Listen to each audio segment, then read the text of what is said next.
feels and sounds quite straightforward. But there are just little moments where the note combinations and therefore like the fingerings become a bit of a curveball. They're a bit more like difficult than everything else around it. And you have to like not change gear quickly, but just kind of anticipate those correctly and be ready for them. I think I'm gonna do it one more time through before I start picking it apart, just to make sure I know what I want to focus on.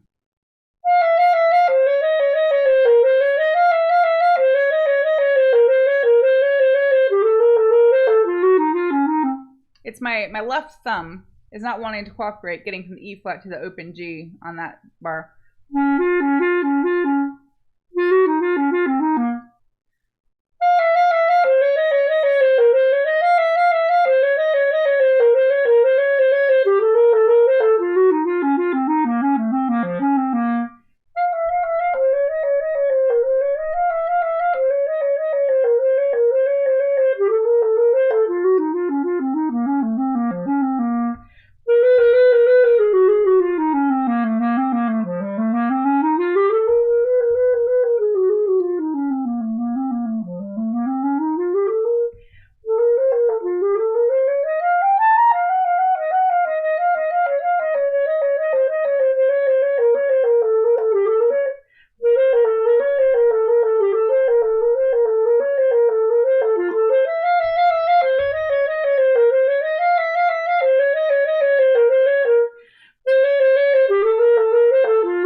So now let me start breaking it down. Like I said, a lot of notes. I did go a little bit faster in that playthrough than I wanted to, but it's okay. I'll just let that be for now, and I'll practice it a little bit slower. I wanted to take note of the dynamics. You'll see I did make some markings ahead of time in terms of finger combinations. I also marked a couple places where notes repeat. And something like this, I find it really difficult sometimes to manage the repeated notes. We have like these 4-note groupings, if it's 16th notes or 32nd notes. If the last note of the figure, the fourth one, and then the first one of the next figure are the same note, I find if I don't prepare for that correctly, it could totally derail everything, because like I don't articulate the repeated note correctly, or I rush through it, or it doesn't quite register as two separate notes and then messes up the rhythm. So I did go through and mark most of those so that I was prepared for them. Dynamics wise, there's not a whole lot going on. It's a lot of just stepping up and down between forte and piano. And I think there should be a little bit of like natural ebb and flow between those points. But there are a couple things I do need to sort out. And one of them in particular being this crescendo here. I've like taken note of it as I've played it, but I don't feel like I've paced it the way I want to. And it's not super clear about how long that crescendo actually is. And we have it there, and then we have this final crescendo at the end into the fortissimo on the last note, the high C. So I've tried it like a couple different ways. I've tried it like I'm just crescendoing through the end of that bar to kind of step the next bar up to like a mezzo forte or so. But now I'm thinking it should be more of like a gradual crescendo just all the way through this ending section. Maybe not like all the way through, but maybe it's a bit of a gradual crescendo, maybe to like here-ish. And then this is a forte. That's not a nice F at all. So I'm going to start from the end and do that first. So I'm going to start from the last forte we have written before that. So there's the fourth line from the end that begins with a piano, 2 bars before that. And I'm going to work with a metronome for a bit to work on not rushing so much.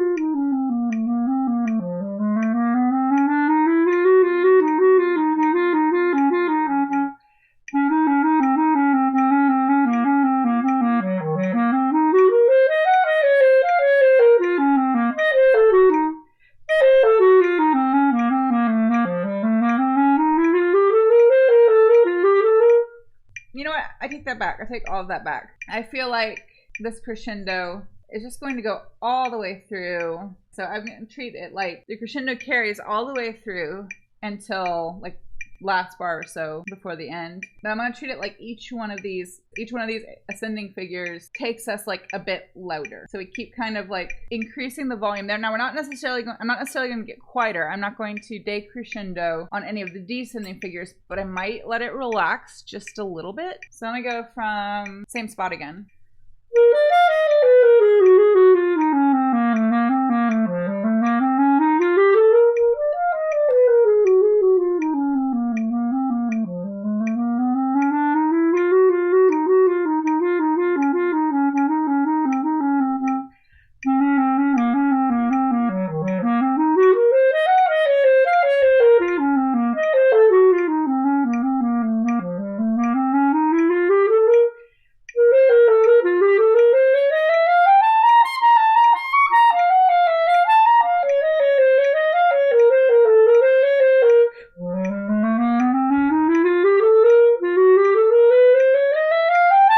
Mess it up.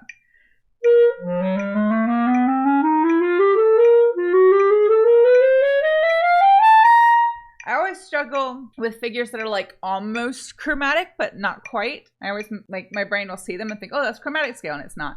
I think that works better. I think the gradual, making that crescendo kind of present all the way through to the end makes more sense. So now I'm going to kind of change gears and talk about breathing. There's nowhere when you first glance at this that like makes sense for a place to breathe. There's nowhere that looks like a good breath. I do feel like there are very clear phrase moments where you can kind of pause and take a breath. I think some of those I did correctly and some of them I kind of steamrolled past. So I'm going to start from the beginning again, and I want to mark those places where it just makes sense to kind of have like a pause, like a little ending, and take a breath.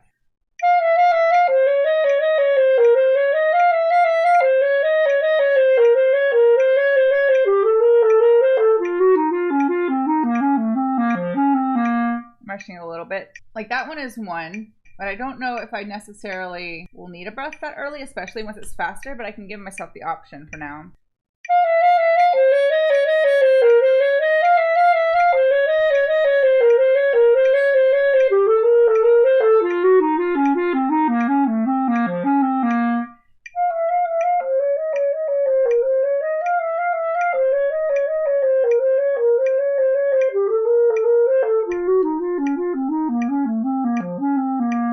I think when it's faster, I'm going to like it better just taking the breath after the piano statement of that phrase. But for now, at the slower tempo, I'll give myself the option of both.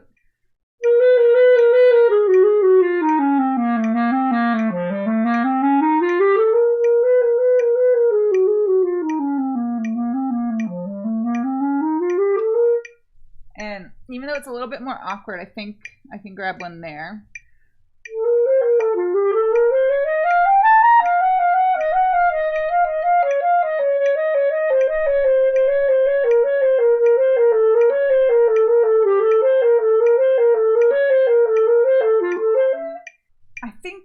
There's something instinctively that makes me want to not take a breath after that repeat. So I need one somewhere.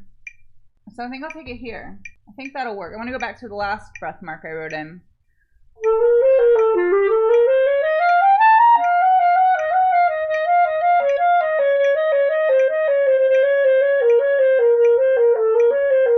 You know, it's early, but I think it'll actually sound better here. I won't be desperate for air there at all, but I think that'll make more sense.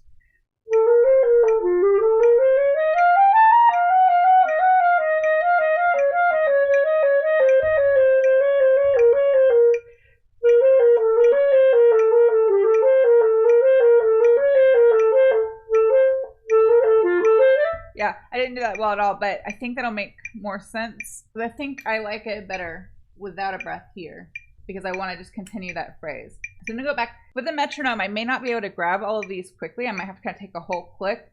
But when I'm not playing with the metronome, that'll translate to like an intentional like pause to breathe. Think about it like musical punctuation. And I'm going to go like the phrase before that one I was starting at before to try those breaths out.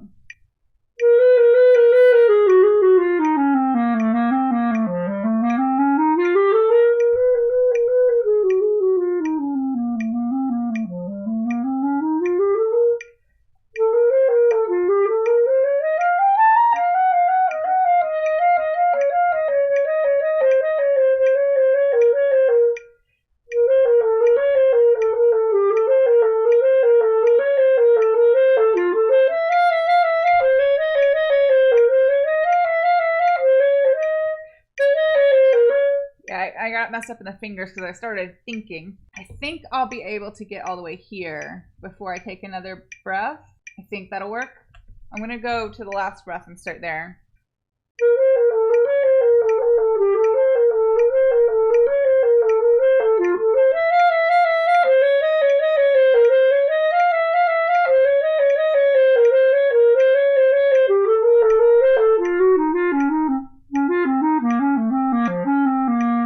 No, I can only just do it at this speed. So when it's faster, I think it'll be okay. We'll do it one more time though, just for practice.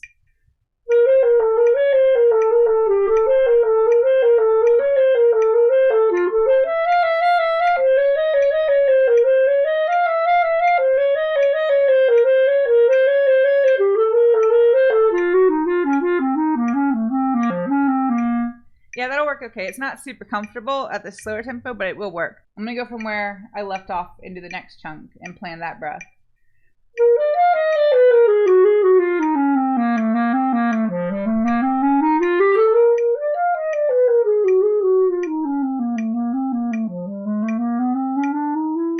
I think I feel the same way here as I did about the other section. I'm gonna put the breath there, even though it's super soon.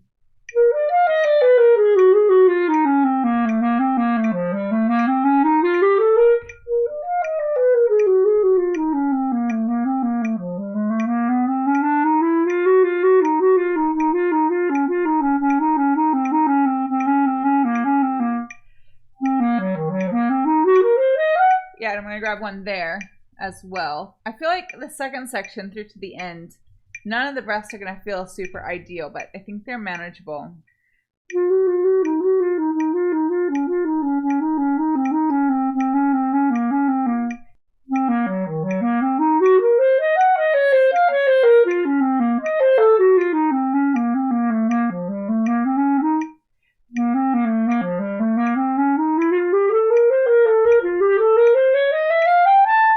And I think I can grab one there as well.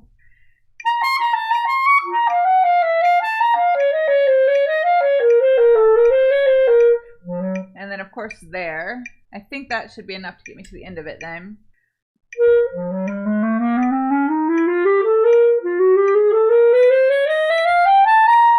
So now that I have that set up, I want to try it a little bit faster and see if they still work. And I might have to, again, take a whole, like, beats pause on the metronome just to make sure I stay aligned. But I'm going to try and make sure I just only do that in the spots that I have planned for breaths. Actually, let me go ahead and go 10 clicks faster. I was at 80, so now let me try 90. And this is, again, at the 8th note, not the quarter note.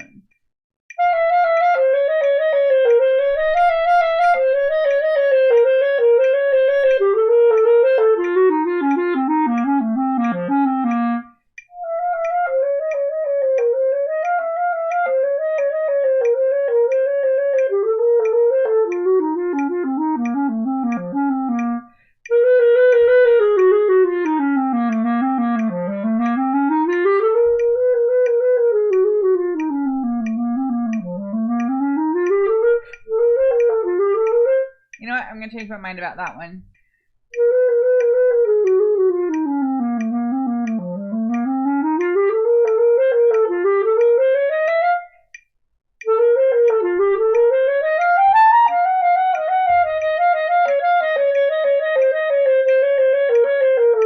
And I missed that one. Let me try that again. Actually, I'm going to go to the beginning of the 4th line.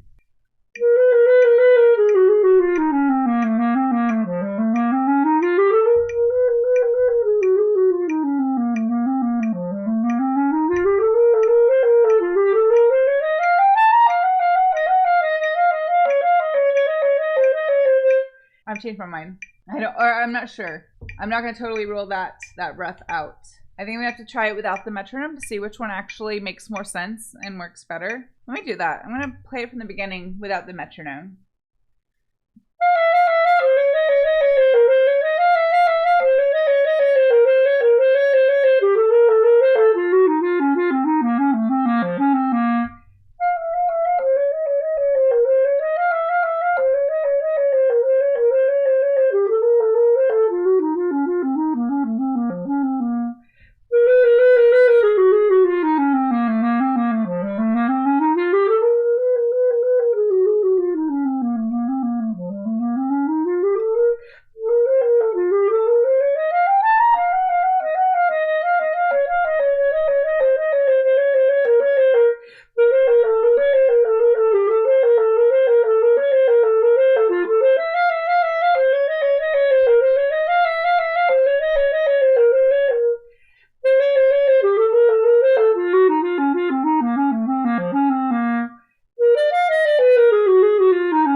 few different things, and I think all of them, they're all equally like slightly awkward, so they're all equally possible.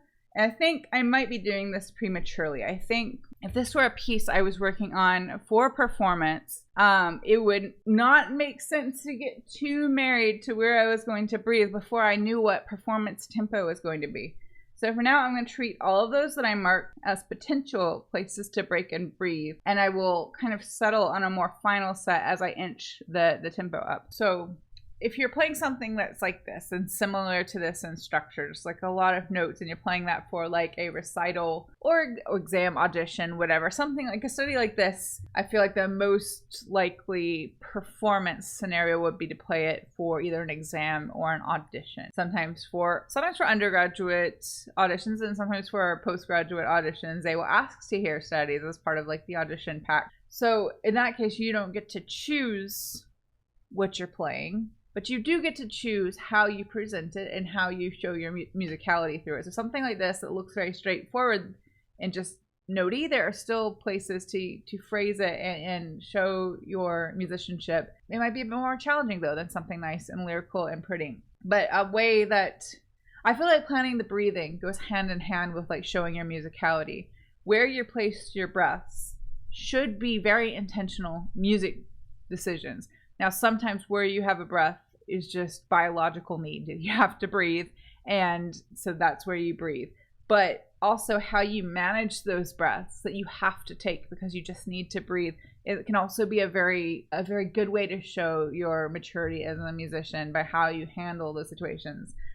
Even and especially if it's an unplanned breath, like in the moment, if you handle that in like a musical way that can really communicate to your panel or your teacher or whoever's evaluating you that you have like grasp of like what you want the music to sound like and how to manage the little things that come up, because nobody just gives a perfect performance. Anybody who's performing anything, there are little things that come up as you play, little snags, like things that don't go according to plan, and it's not it's not never making a mistake that makes someone a professional or a skilled musician. It's how they manage those things, those flaws, and turn them into maybe something really interesting. Like base level, acknowledge it and let it happen and deal with it without letting it derail your play through your performance. And then like mastery level, turn those little accidents into like an actually interesting musical moment. Will you always get that? No, absolutely not. There are some times where like I was sidestepping something and it turned into something really nice and interesting. And then there are times where I sidestep something and it's just like,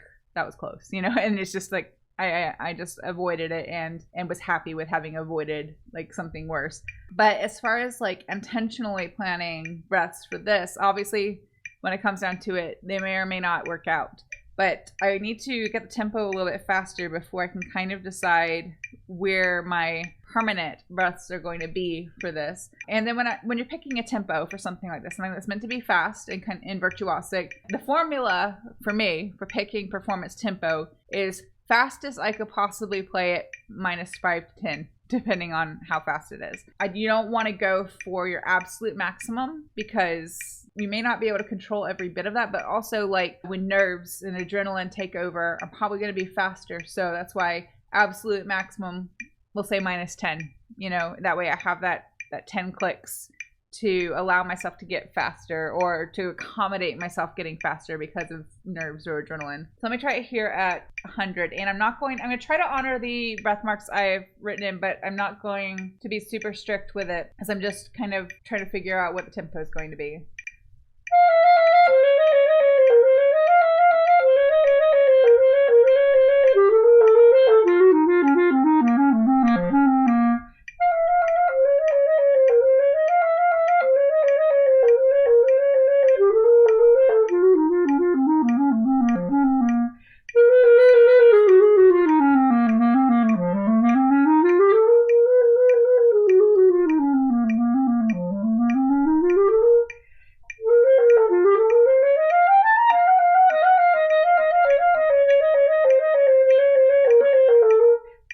I keep wanting to do that. I have it very clearly marked that it's another C, but for some reason I want to jump to a B. So let me make that even clearer. I'm gonna go back like one phrase.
ish. I'm going to treat for the sake of today's practice, I'm going to pretend like I'm choosing performance tempo for a performance in, say, about like a week's time. So I have some time to like get comfortable with the tempo. So I think I might be able to do it a bit faster. Let's try 110 and see how I do there.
So that might be it. It's like close. It's not 100% correct at that tempo yet, but it's close enough that I feel like if performance was a week away, that I could clean that up and make it sound nice at this tempo with maybe a little bit of, not necessarily ebb and flow, but little slight moments of pushing ahead with the phrasing calls for it and then relaxing the tempo just a hair. But for the sake of experimentation, let me try 10 clicks faster. And if I've done this correctly, then 120 should be like almost graspable, but like a bit out of my reach for where I'm at right now, which would make 110 like the appropriate spot to aim, or the appropriate tempo to aim for.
What you should have heard there was that like parts of it were okay, but it was a little clunky. It was a little bit like segmented. It wasn't very cohesive. And I definitely didn't have any like stability in my fingers. It definitely felt like even when it was sounding okay, like it could go off the rails at any point. So that makes me think that I was correct, that 110 would be the best like target if I had performance exam, whatever, that I need to play this on a week or so from today. So let me go back to the beginning again. And I'm going to try it without the metronome so I can try some of these breaths. So I'm going to try to maintain this tempo without rushing.